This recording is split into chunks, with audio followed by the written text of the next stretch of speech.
Hello hello hello sir. हाँ hello hello sir. Good afternoon. मेरी आवाज आ रही है आपको? हाँ सर। हाँ सर। ओके ओके ठीक है थैंक यू सर। ओके तो कैसे आप सब लोग? Are you all fine? Yes sir. हाँ मेरी आवाज आपको अच्छे से आ रही है ना? हाँ सर। ठीक है फिर तो क्या कर रहे हैं अभी आप? कौन सा क्लास था इससे पहले कोई क्लास था आपका? सर मॉर्निंग को। अच्छा मॉर्निंग को कौन कौन वो भी ऑनलाइन थे क्या? हाँ ऑनलाइन? सर आज नहीं हुआ, आज वीडियो दिया था। अच्छा वीडियो कौन सा क्लास? वीडियो किस क्लास का मिला? मैथ्स और फिजिक्स। Okay good afternoon. तो मुझे बोलो आपने लास्ट यहाँ पे क्या पढ़ा था? कौन सा टॉपिक हमने पढ़ाया था लास्ट में आपको?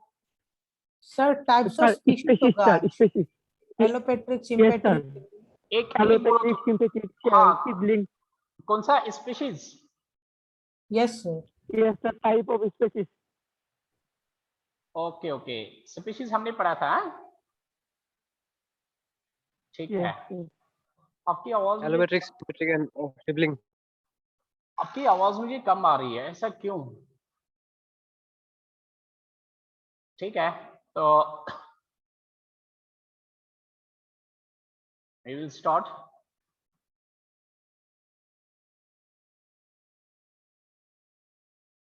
चार बज गए एग्जैक्ट 3:58। तो आप बोल रहे हैं स्पीसीज से हमने शुरू किया। स्पीसीज मैंने पढ़ाया था आपको? Types of species sir.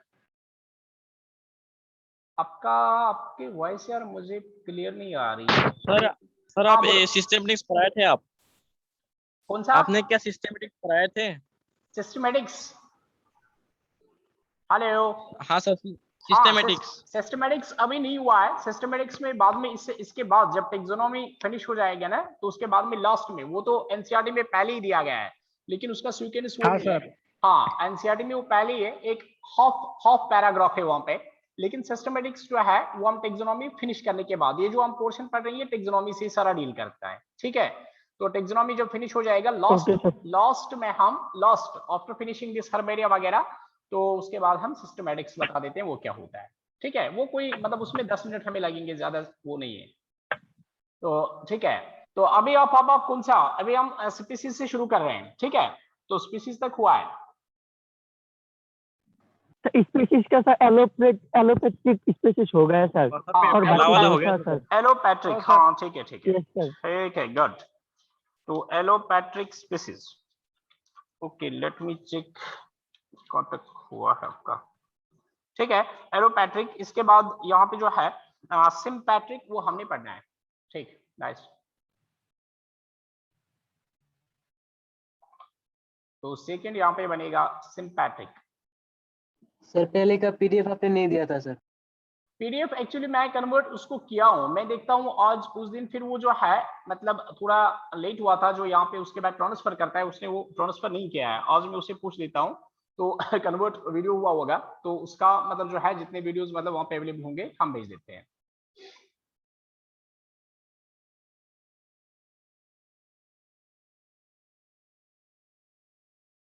Sympatric species sympatric sir allopatric और एक बार समझा देंगे सर?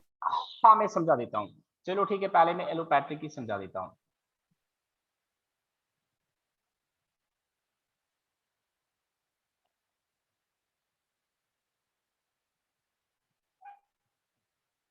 एलोपैट्रिक हम कहते हैं species belonging to different geographical regions.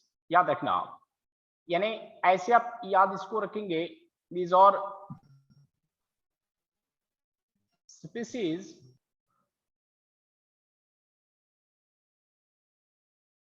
belonging to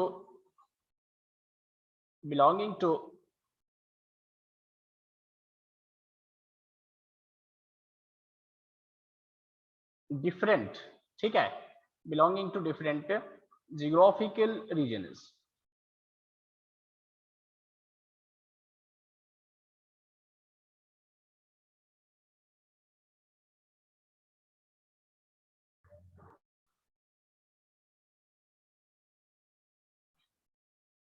so species belonging to different geographical regions, ठीक। तो ये जो है इसका मतलब क्या हुआ, इसका मीनिंग और मतलब ये चीज हुआ कि नंबर ऑफ स्पीसीज, ठीक है, नंबर ऑफ स्पीसीज जो अलग अलग डिफरेंट जियोग्राफिकल रीजन से बिलोंग करते होंगे। जैसे मैं आपको बता दूं, एक जीनस का है सपोज लेटर में जीनस सोलेनम आ गया, हम सोलेनम की एग्जांपल मान लेते हैं यहाँ पे, ठीक है, जीनस सोलेनम। तो जीनस सोलेनम जो है ये है जीनस,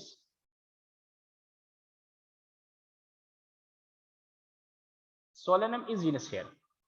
अब इस सोलेनम जीनस का क्या है, इसका एक स्पीसीज जो है ट्यूबरसम है,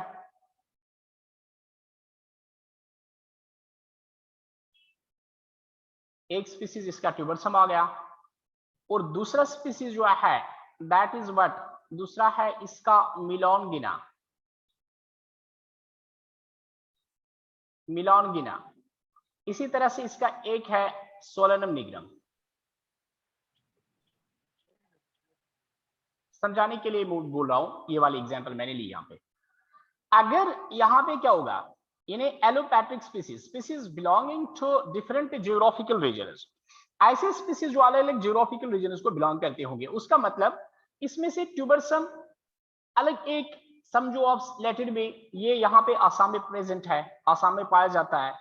और मिलोंगिना जो है, मिलोंगिना समझो आप हिमाचल में पाया जाता है, हिमाचल में प्रेजेंट है,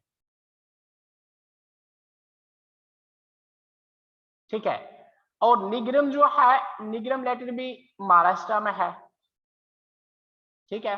सो इस तरह से यहाँ पे क्या है, इसका जियोग्राफिकल रीजन अलग है, क्लाइमेट अलग है, ठीक, सॉइल कंडीशन अलग है, इसका हिमाचल का अलग है, और मतलब दिस महाराष्ट्र का अलग है। तो व्हाट हैपेंस हियर, जीनस तो इनका सर ये सेम है। ट्यूबरसम जो है, यस, ट्यूबरसम मेलंगाना ये जो है वो एक ही पार्टिकल है क्या सर, एक ही फल है? नहीं, ट्यूबरसम जो है ट्यूबरसम स्पीसीज है, ट्यूबरसम ऑलरेडी मैं आपको इनके बारे में बता चुका हूं। ट्यूबरसम जो है ये सब अलग अलग स्पीसीज है। हाँ है ना, ट्यूबरसम अलग स्पीसीज है। ट्यूबरसम हम किसको कहते हैं, ट्यूबरसम हम पोटैटो को कहते हैं। ट्यूबरसम जो है ये पोटैटो आ गया, पोटैटो को हम ट्यूबरसम कहते हैं। और जो निग्रम है ये एक मतलब वो प्लांट है, सोलेनेसी में ही छोटा छोटा मतलब इसके जो फ्रूट्स आते हैं, तो ये वो निग्रम आ गया। और मिलोंगिना आपको पता है, मिलोंगिना हम किसको कहते हैं, मिलोंगिना हम ब्रिंजल को कहते हैं, ठीक है, मिलोंगिना हम ब्रिंजल को कहते हैं। तो व्हाट इज दिस रिप्रेजेंट, यानी जीनस इनका सेम है, स्पीसीज अलग अलग है। और ये स्पीसीज अगर मैंने आपको समझाने के लिए बता दिया कि अगर यहाँ पे स्पीसीज, एक स्पीसीज सपोज यहाँ पे आसाम में प्रेजेंट है, ठीक है, दूसरा हिमाचल में प्रेजेंट है, और तीसरा महाराष्ट्र में प्रेजेंट है। सो जियोग्राफिकली या एक यहाँ पे है, दूसरी स्पीसीज दूसरी कंट्री में है, ठीक है, एशिया की किसी मतलब लास्ट कॉर्नर में, तीसरी स्पीसीज हिमालय में है। तो ऐसे करके जो है, जब एक स्पीसीज के नंबर, एक जीनस के नंबर ऑफ स्पीसीज होंगे, और वो नंबर ऑफ स्पीसीज जो है वो डिफरेंट एरिया से बिलोंग करते होंगे, जियोग्राफिकल रीजन से बिलोंग करते होंगे, तो उन स्पीसीज को हम कहते हैं allopatric species. Those are called the allopatric species. बात समझ में आ गई आपको, बात समझ में आ गई है? ओके, ये था। सर एक बार रिपीट करिए, एक बार रिपीट करिए। ओके, मैं रिपीट करता हूं। देखो, आपको पता है genus, genus you know,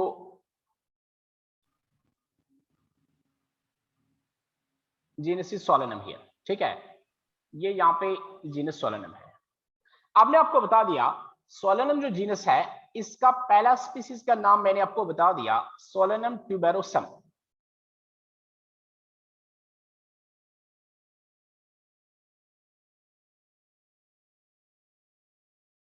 Solanum tuberosum, ठीक है।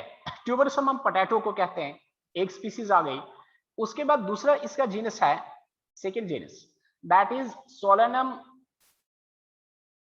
मिलोंगिना, ये हम ब्रिंजल को कहते हैं। और इसके बाद एक और प्लांट है यहाँ पे, ठीक है, उसको हम कहते हैं सोलेनम निग्रम।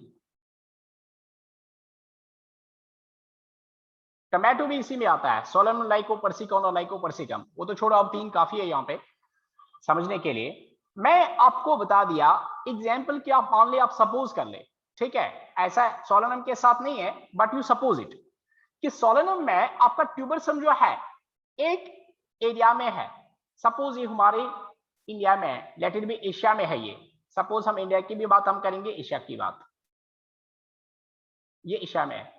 और मिलोंगिना लेट इट बी अफ्रीका में है, बात समझ में आ रही है। और ये जो है ये भी किसी और जगह पे प्रेजेंट है, डिफरेंट जियोग्राफिकल रीजन में। या अब आप अगर आप कंटिनेंट्स नहीं, आप एशिया अफ्रीका छोड़ दीजिए, ट्यूबरसम जो है, ट्यूबरसम आपका यहाँ पे आसाम में है, ये आसाम में है। और मिलोंगिना जो है अभी मैं बोल रहा था आपका, ये हिमाचल में है, ठीक है, ये हिमाचल में है। और निग्रम जो है ये महाराष्ट्र में है, ठीक है। सो 3 स्पीसीज अलग अलग 3 क्लाइमेटिक कंडीशन जियोग्राफिकल रीजन्स में प्रेजेंट है। इसका मतलब स्पीसीज जो है वो यहाँ पे एक ही जीनस से बिलोंग करते हैं, लेकिन ये स्पीसीज डिफरेंट जियोग्राफिकल रीजन्स में प्रेजेंट है। आसाम का अलग जियोग्राफिकल रीजन है, अलग जियोग्राफी है, ठीक है, इसकी अलग जियोग्राफी है, और यहाँ पे इसका अलग जियोग्राफी बनता है। सो ऐसे स्पीसीज को जो अलग अलग जियोग्राफिकल रीजन से बिलोंग करते होंगे, उन स्पीसीज को हम कहते हैं एलोपैट्रिक स्पीसीज। बस इतना ही है। एनसीईआरटी में ये नहीं है, एनसीईआरटी में ये नहीं है। इट इज जस्ट मतलब as a sort of what, extra information to you. Otherwise NCERT में आप देख सकते हैं, एनसीईआरटी में सिर्फ स्पीसीज का कॉन्सेप्ट है, सिंपल स्पीसीज का। तो ये हम आपको एक्स्ट्रा में बता दिए। ये आ गया कौन सा, इसको हम यहाँ पे कहते हैं, this is simply called the what, इसी को हम यहाँ पे एलोपैट्रिक स्पीसीज कहते हैं। तो this was about the allopatric species. इसके बाद अब जो मैं लिखा था यहाँ पे, दैट इज कॉल्ड सिम्पैट्रिक। दूसरा जो यहाँ पे था ना, that is known as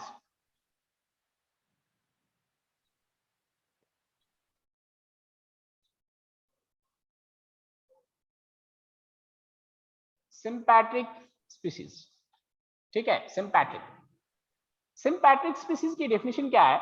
sympatric species हम कहते हैं कि जब 2 या 2 से ज्यादा, मतलब आप ऐसे याद रखो, 2 और मोर देन 2, 2 और मोर देन 2, व्हेन 2 और मोर देन 2 स्पीसीज,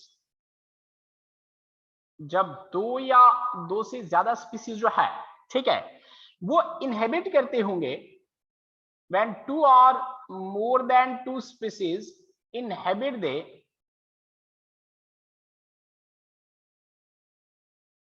किस चीज को इनहेबिट करते होंगे? वो सेम प्लेस, सेम प्लेस, या तो वो एक सेम प्लेस को इनहेबिट करते होंगे, पहली बात ये है। दूसरी बात, वो इस वाली कंडीशन में भी होंगे, आप ये भी याद रखेंगे, they could be in an overlapping position also. Overlapping मैं आपको समझा देता हूं उसका मतलब क्या है। सो यहां पे पहली बात आपने याद रखना है कि इनहेबिट, पहला पॉइंट है। दूसरा सेम प्लेस, ठीक है। तो अब देखो, अब मैं आपको समझा देता हूं इसका मीनिंग क्या आ गया। इसका मीनिंग ये आ गया कि यहां पे ये एक ही प्लेस है। सपोज ये आपका फील्ड आ गया, आपका फील्ड या गार्डन आ गया, बाग वगैरह। तो इसमें आपने क्या मेंशन किया? 2 और मोर देन 2 स्पीसीज। इसमें जो है एक तरफ जो है इसमें ऐसे है, इस गार्डन में एक तरफ ऐसे करके पोटैटो प्लांट्स है, ठीक है, ये पोटैटो प्लांट्स आ गए रेड से जो मैंने बना दिए, दीज आर पोटैटो हियर। अब पोटैटो क्या है? इट इज सोलेनम ट्यूबरोसम, सो अलग स्पीसीज आ गई एक। दूसरी जो यहाँ पे स्पीसीज में बना दूं, वही वाली जो पहले मैंने बता दिया था। अब सेकंड स्पीसीज में ब्लैक से यहाँ पे बना रहा हूं, ठीक है, ऐसे करके। तो ब्लैक से जो मैंने यहाँ पे स्पीसीज बना दी, इट इज मिलोंगिना, जिसको हम कहते हैं ब्रिंजल। ये आ गया ब्रिंजल, ये वाली स्पीसीज। अब तीसरी स्पीसीज जो है यहाँ पे, वो क्या है? तीसरी स्पीसीज यहाँ पे मैं ग्रीन से बना देता हूं, दिस वन, ठीक है। तो दिस थर्ड वन स्पीसीज जो है, it is solanum nigrum. Nigrum species है ये, सोलेनम निग्रम। सो सोलेनम मिलोंगिना। सर सोलानम निग्रम किसका साइंटिफिक नेम सर? हाँ, सोलेनम निग्रम जो है ना, ये एक इसका तो कॉमन नेम क्या, black night black nightshade. Yes, हाँ। What, तो sir? What? उसके कॉमन नेम में लिख के दे देता हूँ। एग्जैक्ट इसके 2-3 नाम है, मुझे कॉमन नेम एग्जैक्ट इस समय इसका याद नहीं आ रहा है। तो सोलेनम निग्रम उसको हम, ये भी टोमेटो जैसा होता है। अगर आप इसको नेट से सर्च करेंगे ना, मतलब टोमेटो का, अब इसके में डिफरेंस है। टोमेटो में ऐसे ऐसे बड़े बड़े फ्रूट्स आते हैं, टोमेटो बड़ा बड़ा ऐसे, लेकिन इसका जो फ्रूट होता है ना वो ऐसे होता है, ऐसे करके छोटे छोटे होते हैं। इसके फ्रूट्स ऐसे इस पैटर्न के होते हैं, छोटे छोटे मतलब फ्रूट्स इस पे होते हैं। तो अब याद क्या देखा है सर? हाँ, या अब आप इसको कैसे याद रखेंगे? 2 और मोर देन 2 स्पीसीज, हमने यहाँ पे 3 स्पीसीज का नाम बता दिया। 3 स्पीसीज वी मेंशन्ड हियर। सो 2 और मोर देन 2, पहली बात आ गई। इनहेबिट द सेम प्लेस, आप देखो ये एक ही फील्ड में प्रेजेंट है। ये या तो अलग अलग भी हो सकते हैं या ओवरलैप भी करेंगे। ओवरलैप का मतलब ये पोटैटो जो है ये इस पे ग्रो करेगा, किस पे, ये इसके अंदर आ जाएगा, जिसको हम कहते हैं यहाँ पे मिलोंगिना। मिलोंगिना के साथ निग्रम जुड़ जाएगा। तो ऐसा ओवरलैपिंग भी इनमें हो सकता है, क्योंकि एक ही जगह पे प्रेजेंट है। अब एक जगह पे प्रेजेंट है तो ओवरलैपिंग भी पॉसिबल बनेगी। तो इस तरह से मैं फिर बोल रहा हूं कि सिंपैट्रिक, अब देखो यहां से भी आपको क्लियर हो सकता है। वो क्या, यहां पे अगर मैं 3 ऐसे फील्ड्स बनाता, ये एक स्टेट का फील्ड है, एक कंट्री का फील्ड है, ये दूसरी कंट्री का फील्ड है, ये तीसरी कंट्री का फील्ड है, ठीक है। अब अगर यहां पे मैं एक जगह पे क्या रखता, एक जगह पे मैंने यहां पे निग्रम रखा, ठीक है, निग्रम को रखा, और उसके बाद दूसरी जगह पे मैंने यहाँ पे जो है ट्यूबरसम को रखा, सोलेनम ट्यूबरसम, और तीसरी जगह पे जो है मैंने यहाँ पे क्या किया, मैंने यहाँ पे सोलेनम मिलोंगिना को रखा, ब्रिंजल को रखा, ये वाला, ठीक है, ऐसे करके।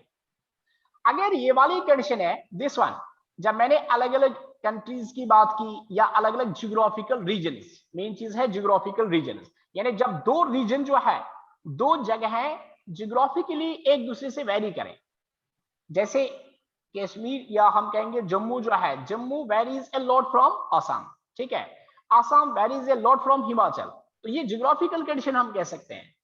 तो यहाँ पे जब एक ही जीनस के अलग अलग स्पीसीज अलग अलग जगहों पे प्रेजेंट होंगे, अलग अलग डिफरेंट जियोग्राफिकल पोजीशन पे प्रेजेंट होंगे, उसको हम कहते हैं एलोपैट्रिक। अगर number of species of the same genus जो है 2 और मोर देन 2, वो एक ही जगह पे प्रेजेंट होंगे, ओवरलैपिंग करते होंगे, तो उसको हम यहाँ पे नाम बोलते हैं सिम्पैट्रिक। समझ में आया? Hello sir, any doubt in this? कोई प्रॉब्लम? Yes sir. ओके, तो इसके बाद जो सर है यहाँ पे, बोलो, सर यहाँ पे हम लोग सब ने मतलब जीनस सेम रखा, अगर जीनस डिफरेंट रखे तो वो होगा क्या सर?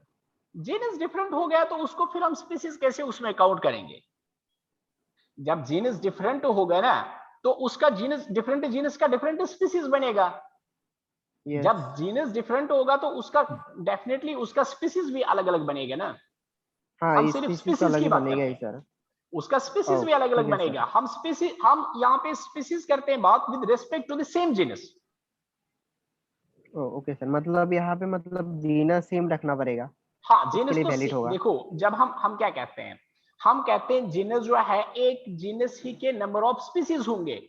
अब अगर हम जीनस हाँ को ही सर। अलग अलग किए तो उनका स्पीसीज भी अलग अलग आ जाएगा, उससे कोई फर्क हमें नहीं हाँ पड़ेगी। सर। तो समझ में आया आपको? हाँ सर, आ गया। ओके, सर हाँ बोलो। ओवरलैपिंग को और एक बार समझा दीजिए सर, ओवरलैपिंग को। किसको? ओवरलैपिंग, हाँ, ओवरलैपिंग में ये बता दिया। Yes, जैसे sir. मैं आपको ऐसे बता दूं, आपने अपने फील्ड में देखा होगा, आपने फील्ड में यहाँ पे ज्यादा मतलब उगता है वो, आप उसका ज्यादा यहाँ पे कल्टीवेशन करते हैं, दैट इज राइस, ठीक है। राइस ओवरलैपिंग जो है, ओवरलैपिंग को हम क्या आसामीज में ऑर्किड कह सकते हैं? ऑर्किड आसामीज मुझे पता नहीं, मैं आपको फिर से एक्सप्लेन करूंगा। जैसे राइस है, राइस के आप समझो लैटिन भी, राइस के साथ पता नहीं यहाँ पे आप उसको क्या कहते हैं, तो राइस के साथ एक वीड भी आता है, वीड समझते हैं ना आप, अनवांटेड ग्रॉस। राइस के साथ नहीं, जब आप understand. जब आप खेत में राइस लगाते हैं ना, राइस प्लांट जब आता है, राइस प्लांट जो होते हैं ऐसे, जब राइस प्लांट खड़ा होगा, इसके साथ जो है कुछ अनवांटेड ग्रास भी ग्रो करते हैं, यानी इसके साथ कुछ अनवांटेड प्लांट्स भी ऐसे आते हैं, ऐसे करके, जिनको हम बाहर रिमूव करते हैं बाय मीन्स ऑफ, अब इनके लिए हम इनको निकालने के लिए क्या यूज करते हैं, हम इनको वीडीसाइड्स लगाते हैं, वीडीसाइड्स, हम इनको निकालने के लिए वीडीसाइड्स का इस्तेमाल करते हैं, जो ये अनवांटेड ग्रास में आ गया। तो ये जो हम यहाँ पे बोलेंगे, या अब आपको अगर अनवांटेड से दिक्कत आ गई, आपको समझ में फिर भी नहीं आया, मैं आपको ऐसे भी समझा सकता हूं। आप मान लो आपने अपने फील्ड में राइस का प्लांट लगाया, लेकिन उसके साथ साथ वहां पे राइस प्लांट लगाने के साथ साथ वहां पे मेज का भी सीड पड़ा था, मेज का, तो मेज का सीड भी जो है, मेज का प्लांट भी क्या करेगा, ये भी यहाँ पे ग्रो करेगा, यहाँ पे ये ग्रो करेगा राइस की जगह पे ही। और दूसरी तरफ आपका यहाँ पे बीन्स का सीड पड़ा था, जो राजमा वगैरह होता है वो भी नीचे पड़ा था, तो ये भी यहीं पे ग्रो करेगा। यानी एक ही जगह पे सभी ये ग्रो करेंगे, एक ही जगह पे एक ही प्लेस को ये सभी ग्रो करेंगे, एक ही जगह पे ग्रो करेंगे, उसको हम यहाँ पे ओवरलैपिंग कहते हैं। समझ में आया? Yes sir. Yes sir. आप ऐसे समझो, देखो ओवरलैपिंग यहाँ पे जब डिफरेंट स्पीसीज होंगी, पोटैटो, टमाटो, निग्रम, ये मिंगल हो जाएंगे, ये मिक्सअप हो जाएंगे। आप पोटैटो को निकालोगे, वहां पे पोटैटो निकालने के साथ साथ जो है वहां पे टमाटो भी निकलेगा, वहां पे मिलोंगिना भी निकलेगा, क्योंकि ये एक ही जगह पे ग्रो हुए हैं। उसी चीज को हम ओवरलैपिंग कहते हैं। Any more question? Okay sir. Okay, so now let's come to the next point, that is sibling species. Sibling species तीसरा है यहाँ पे, इसका sibling।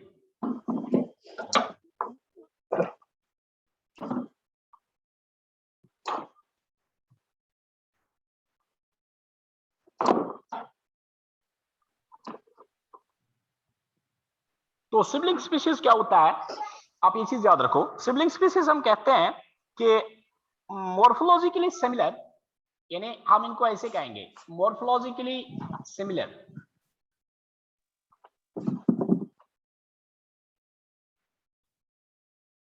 ये जो ये वाली स्पीशीज हैं, ये मॉर्फोलॉजिकली सिमिलर होते हैं, ठीक है, बट रिप्रोडक्टिवली आइसोलेटेड।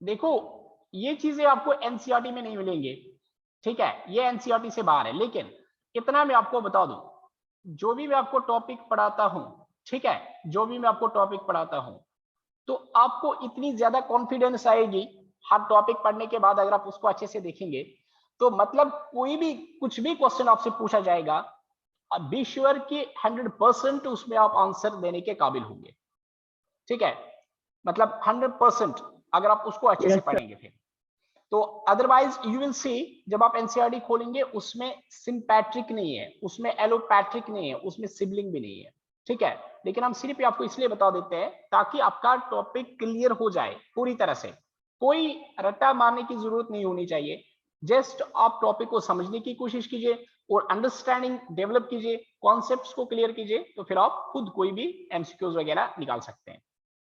तो सिबलिंग स्पीशीज मॉर्फोलॉजिकली सिमिलर, यानी इसका मतलब ये चीज आ गया, सपोज अगर मेरे पास टमाटो है, लेट इट बी टमाटो है, उसके बाद ये आ गया टमाटो, उसके बाद पोटैटो है, ठीक है, ये आ गया पोटैटो, उसके बाद मिलोंगिना है, ये आ गया मिलोंगिना, उसके बाद निग्रम है, ये आ गया निग्रम।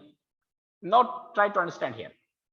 अब मैं इसमें दो स्पीसीज को लेटर भी चूज करूंगा, दो स्पीसीज को, एक में करूंगा चूज टमाटो को, इसको मैं रेड से इंसर्कल करता हूं, दूसरा मैं निग्रम को करूंगा, ठीक है। जब आप इस निग्रम और टमाटो को, निग्रम और टमाटो यानी लाइकोपर्सिकम एंड टोमेटो को देखेंगे, दो जिनको मैंने रेड से यहां पे इंसर्कल किया, जब आप इन पे नजर दो मतलब डालोगे, इनको अच्छे तरह से मॉनिटर करोगे, तो सपोज आपको ये चीज लगा कि दीज आर मॉर्फोलॉजिकली सिमिलर, इनका जो मॉर्फो है, ठीक है, मॉर्फो वो सेम है, वो सेम है। अब आप कहेंगे सर मॉर्फो का मतलब क्या हुआ? मॉर्फो का मतलब एक्सटर्नल स्ट्रक्चर, बाहरी दिखने में एक्सटर्नल same। स्ट्रक्चर। हाँ यस, मैं आपको ऐसे समझा दूं कि आपको लगा कि इन दोनों प्लांट्स के लीव्स जो है, लीव्स बार से एक जैसे हैं, लीफ एक जैसा है, ठीक है, एक जैसा लीफ है। फिर उसके बाद आपको ये चीज लगा कि जो स्टेम है, स्टेम भी सेम है, स्टेम भी अलाइक है, और रूट्स भी दिखने में जो है करीब करीब सेम लग रहे हैं, और इनका फ्लूइड जो है, फ्लूइड भी ऑलमोस्ट सेम है, एक का साइज छोटा है दूसरे का बड़ा, बाकी उनका शेप वगैरह जो है वो सेम है। ये आपको लग रहा है, मैं ऐसे आपको मतलब समझाने के लिए बोल रहा हूं। तो ये क्या हुई, ये इनकी मॉर्फोलॉजी हुई। So morphologically these two species are same, morphologically these two species are what, these are same. लेकिन अब आप आए यहां पे दूसरे पॉइंट पे, reproductively isolated. What does that mean? अगरचे ये सेम एक जैसे दिख रहे हैं, अगरचे although they looks alike, they looks alike, अगरचे ये एक जैसे दिख रहे हैं, एक जैसे लग रहे हैं, but there is one point. वो क्या? रिप्रोडक्टिव पॉइंट ऑफ व्यू से अगर हम इस टमाटो का पोलन ग्रेन, पोलन ग्रेन क्या होता है? वो मेल होता है, मेल रिप्रोडक्टिव यूनिट होता है। अगर हम इसका पोलन ग्रेन इस निग्रम जो है इसकी स्टिग्मा पे डस्ट करें, इसकी स्टिग्मा पे डस्ट करें, तो डस्ट करने से, डस्ट करने पे यहां पे कोई फर्टिलाइजेशन नहीं होगी, there will be no fertilization. यानी जो पोलन ग्रेन यहां पे टोमेटो की स्टिग्मा पे, टोमेटो की स्टिग्मा को, स्टिग्मा पे आने के बाद फिर एग को फर्टिलाइज करता है, टोमेटो की एग को फर्टिलाइज करता है, ठीक है, यानी यहां पे इसकी एग पे आने के बाद फर्टिलाइज करता है, वही पोलन ग्रेन जो है, the same pollen grain is unable, ठीक है, same pollen grain is unable to fertilize the what, fertilize the egg of the nigrum. तो इसका मतलब क्या हुआ? इसका मतलब ये यहां पे इसको रिप्रोडक्शन, इसको रिप्रोड्यूस नहीं कर सकता है, ये यहां पे इसकी रिप्रोडक्शन नहीं करा सकता, इसको फर्टिलाइजेशन नहीं कर पाता है। तो दैट मींस इसकी रिप्रोडक्शन अलग है, इसकी रिप्रोडक्शन अलग है, ये इससे रिप्रोडक्शन नहीं करेगा, ये इससे रिप्रोडक्शन नहीं करेगा, दोनों रिप्रोडक्टिवली अलग अलग हैं। तो जब रिप्रोडक्टिवली अलग अलग होंगे, स्पीशीज जब रिप्रोडक्टिवली अलग अलग होते हैं, तो स्पीशीज का ये कैरेक्टर है, species have got the character कि वो रिप्रोडक्टिवली आइसोलेटेड होते हैं। तो फिर आपको पता ही है, लेकिन उसमें एक्सेप्शन ऑलरेडी मैं इसे पहले भी बता दिया हूं। ये जो मेयर का कॉन्सेप्ट था, मेयर का जो कॉन्सेप्ट था ना, ये वाला कॉन्सेप्ट जो है रिप्रोडक्टिव आइसोलेशन का कॉन्सेप्ट, बायोलॉजिकल कॉन्सेप्ट हम इसको कहते हैं, this was given by mayor, I am again repeating this, ठीक है, ये मेयर ने दिया था। लेकिन इसमें कुछ एक्सेप्शंस है, अगर आपसे पूछा जाएगा, इसमें एक्सेप्शन म्यूल आ गया, इसमें एक्सेप्शन हिनी आ गया, ठीक है, इसमें टिगन आ गया, इसमें लिगर आ गया, जो ऑलरेडी हम बता चुके हैं। तो वो जो है वो सारे के सारे यहाँ पे क्या है, they are exceptions, otherwise exception is always there, ठीक है, वो तो कम ही तादाद होता है उनका, फ्यू केसेस होता है। लेकिन आप ये चीज याद रखेंगे कि मैक्सिमम ये चीज आप याद रखो कि स्पीसीज जो होता है, स्पीसीज वो क्या होते हैं, स्पीसीज में मतलब यहाँ पे जब सिबलिंग स्पीसीज की हम बात करेंगे, ये मॉर्फोलॉजिकली सिमिलर होते हैं, these are morphologically similar but reproductively they are isolated, वो reproductively isolated होते हैं। तो ऐसी स्पीसीज को हम यहाँ पे सिबलिंग स्पीसीज कहते हैं, दो स्पीसीज और called the sibling species. Clear हो गया? दैट मीन सर है वो क्रॉस पोलिनेशन नहीं होगा सर सिबलिंग स्पीसीज में? क्या बोल रहे हो आप? Yes please. Sir sibling species में सर क्रॉस पोलिनेशन नहीं होगा क्या? पोस्ट पॉलिनेशन, फर्टिलाइजेशन, देखो मैं वही बोला ना, देखो मैं वही बोला, पहले होगा पॉलिनेशन, फिर पोस्ट पॉलिनेशन, फिर फर्टिलाइजेशन। मैं डायरेक्ट आपको बता दिया क्या, फर्टिलाइजेशन, यानी डायरेक्ट मैं आपको वन वर्ड में बता दिया, क्योंकि यहाँ पे हम उतना लेंगे पॉलिनेशन पोस्ट पॉलिनेशन तो वो लंबा चौड़ा प्रोसेस होगा, पॉलिनेशन के बाद जो प्रोसेसेस होती हैं, जैसे स्टिग्मा के बाद वो स्टाइल के थ्रू जाएगा किसमें, मतलब ओवरी में, ठीक है। फिर उसके बाद वहां पे एम्ब्रियो होगा, एम्ब्रियो एंजियोस्पर्म्स का 7 सेलर होता है, 8 न्यूक्लिएट होता है, तो ये उसमें हम पढ़ेंगे प्लांट किंगडम में। यहाँ पे शॉर्ट में आप ये चीज याद रखेंगे, इसका पोलन इसकी एग को फर्टिलाइज नहीं कर पाएगा, यानी रिप्रोडक्शन नहीं होगा, और इसका पोलन इसका भी पोलन इसकी मतलब स्टिग्मा को या एग को फर्टिलाइज नहीं कर पाएगा। सो रिप्रोडक्टिवली दे आर, एक मेन पॉइंट जो आप यहाँ पे याद रखेंगे सिबलिंग स्पीसीज में, दैट इज ये ऐसा ग्रुप ऑफ स्पीसीज है जो मॉर्फोलॉजिकली सिमिलर है पर रिप्रोडक्टिवली वो आइसोलेटेड है, तो ऐसे ग्रुप ऑफ स्पीसीज को हम यहाँ पे सिबलिंग स्पीसीज कहते हैं। तो ये था कुछ स्पीसीज के बारे में, ठीक है। तो स्पीसीज गॉट फिनिश्ड हियर। तो लास्ट कैरेक्टर सिबलिंग स्पीसीज के बारे में जो आप याद रखेंगे तो वो है about the species, that is every species और ईच स्पीसीज जो है, ठीक है, ईच स्पीसीज हैज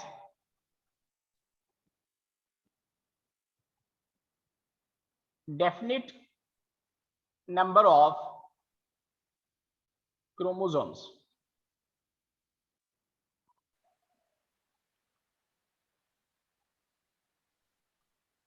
ये चीज आपने याद रखना है, each species has definite number of chromosomes.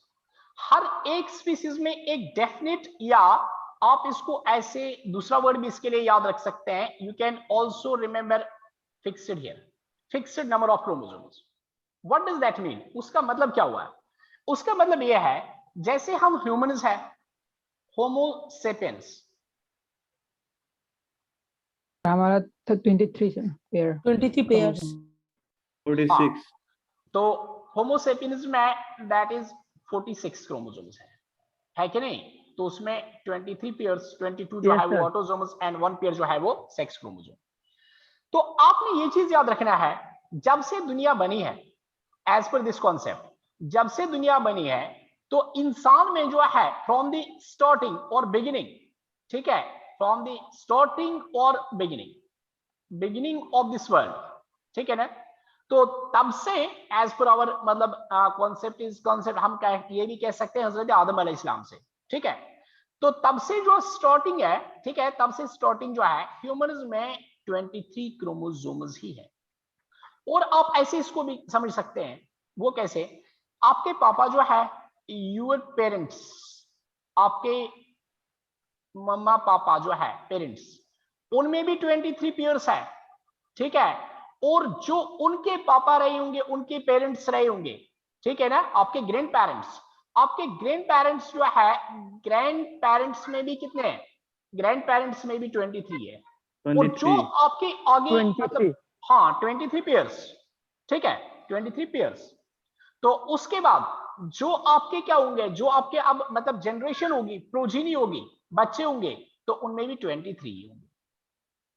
So what does this mean कि स्पीसीज जो है इवन की up to the day of judgement, जब तक इंसान इस वर्ल्ड पे प्रेजेंट है, जब तक इंसान वर्ल्ड पे प्रेजेंट है, मौजूद है, up to the day of judgement जिसको हम कहते हैं, तो ह्यूमन हमेशा कंटेन करेगा क्या, 23 pairs of chromosome, without few exceptions. Exception क्या है? एक्सेप्शन ये चीज है कि अब किसी में अगर म्यूटेशन होता है, म्यूटेशन यूवी रेज से म्यूटेशन हो जाएगा, ठीक है, suppose let it be UV rays, ultraviolet rays है, एक्स रेज वगैरह जो भी होता है, तो उनसे क्या हो सकता है, उनसे किसी जो है, किसी ह्यूमन में मतलब 45 क्रोमोसोम हो सकता है, या किसी में 46 हो सकता है, 47 हो सकता है, यानी एक क्रोमोसोम कम हो जाएगा या एक ज्यादा हो जाएगा, या दो ज्यादा हो जाएंगे, दो कम हो जाएंगे, मतलब वो म्यूटेशन है, वो म्यूटेशन है, वो स्पीसीज का चेंज नहीं है। सो स्पीसीज में एक कांस्टेंट पॉइंट है, कांस्टेंट चीज है, वो ये है कि स्पीसीज क्रोमोसोम्स को डेफिनिट रखता है। स्पीसीज में ये स्पीसीज की प्रॉपर्टी है, स्पीसीज की प्रॉपर्टी है कि स्पीसीज में क्रोमोसोम नंबर फिक्स रहता है, इट नेवर चेंज, ये चेंज नहीं हो जाएगा। हाँ अगर चेंज होगा तो बाय म्यूटेशन होगा, लेकिन उसे स्पीसीज चेंज नहीं होती है, वो कुछ केसेस का होता है, कुछ मतलब ह्यूमंस का होगा। तो हर मतलब हम कहेंगे हर चीज में या हर पॉइंट पे हर इंसान में वो मतलब म्यूटेशन नहीं आएगी, ठीक है। वो कुछ बंदों में आ सकती है, आप समझो रेयर केसेस में वो हो जाता है। तो this was the last point related to species. Now let's come to the, अब हम आएंगे नेक्स्ट पॉइंट पे, that is genus. Next point यहाँ पे जो है या कैटेगरी जो नेक्स्ट है दैट इज जीनस, ठीक है। जीनस, तो जीनस के बारे में ऑलरेडी आपको पता है, it is group of related species, you know it.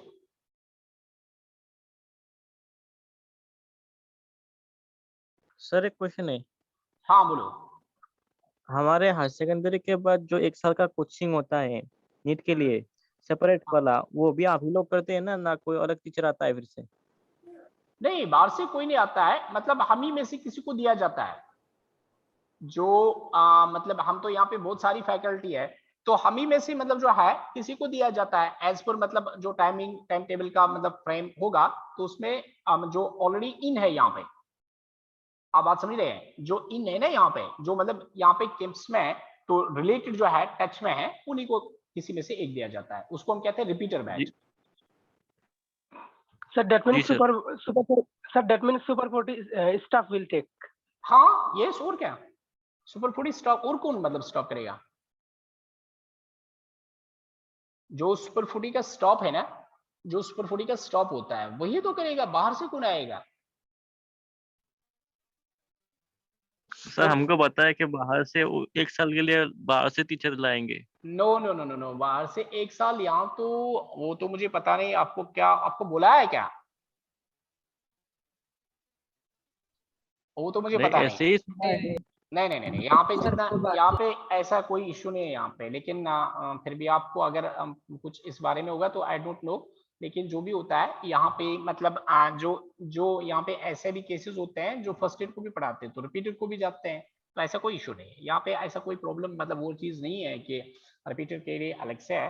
तो क्योंकि यहाँ पे फर्स्ट एड से जो है ना, फर्स्ट एड देखो क्या होता है, फर्स्ट एड से आपको नीट के पॉइंट्स दिए जाते हैं, जो आप यहाँ पे पॉइंट्स आज पढ़ेंगे फर्स्ट ईयर में, तो जब आप रिपीटर में जाओगे वहां पे आपको रिवाइज हो जाएगा, और उसमें दूसरी पॉइंट ये है कि अगर और कुछ भी ऐड करने की जरूरत पड़ेगी, कोई डाउट होगा कुछ, वो चीजें ज्यादा, बाकी आप समझो कि आपका मतलब ये एनसीईआरटी उसमें भी होता है, रिपीटर में क्या होता है, उसमें भी तो एनसीईआरटी पढ़ाई जाती है ना, उसमें थोड़ी सेम कोर्स है। सर अभी जो आप हमको पढ़ा रहे हैं रिपीटर बैच में भी हमको यही पढ़ाएंगे? रिपीटर बैच में तो मतलब आपको एनसीईआरटी पढ़ाई जाएगी ना, और क्या पढ़ाया जाएगा? आप समझो एनसीईआरटी के बगैर और कुछ होता है नीट में क्या? सिलेबस सेम है सर। हाँ सिलेबस सेम है, वही मैं वही बोल रहा हूँ ना, एनसीईआरटी में एनसीईआरटी के बगैर और तो कुछ नहीं है ना रिपीटर। हाँ अब देखो, अब यहाँ पे जेनस, तो जेनस क्या होता है, जेनस हम कहते हैं it is group of related species, ठीक है, ग्रुप ऑफ रिलेटेड स्पीसीज को हम जेनस कहते हैं, ठीक। तो ग्रुप ऑफ रिलेटेड स्पीसीज जो होगा, अब इनमें इसको हम कैसे यहाँ पे गैदर करते हैं, यानी हम रिलेटेड स्पीसीज की बात करें, रिलेटेड का मतलब होता है हैविंग कॉमन सिमिलरिटीज, ठीक है, हैविंग कॉमन सिमिलरिटीज, ये पॉइंट आपने ये चीज यहाँ पे नोट करना है, कॉमन सिमिलरिटीज। उसका मतलब क्या आ गया, उसका मतलब कि जब रिलेटेड स्पीसीज, अगर मेरे पास स्पीसीज ए है, उसके बाद स्पीसीज बी है, उसके बाद स्पीसीज सी है, ये 3 स्पीसीज आ गई, 3 स्पीसीज। अब हमने जब इन तीनों को देखा, जैसे आपके पास अभी पोटैटो, निग्रम, मिलोंगिना, ठीक है, जब हमने इसको भी अच्छे से मॉर्फोलॉजिकली देखा, इसको भी अच्छे से देखा, इसको भी अच्छे से, मतलब हमने इसका लीफ देखा, रूट देखा, और इसका जो है बाकी मतलब पॉट्स देखे, फ्रूट वगैरह देखा, तो हमें लगा इनमें इसका लीफ और इसका लीफ जो है करीब करीब मिलता जुलता है, करीब करीब जो है वो अलाइक है, वो सेम है, they resemble to one another, वो कहीं ना कहीं से रिजेंबल करते हैं, वो शेप में रिजेंबल करते हैं, वो साइज में रिजेंबल करते हैं, चाहे हम कहेंगे उनका शेप पॉइंट ऑफ व्यू से आपको कहीं लगेगा कि नहीं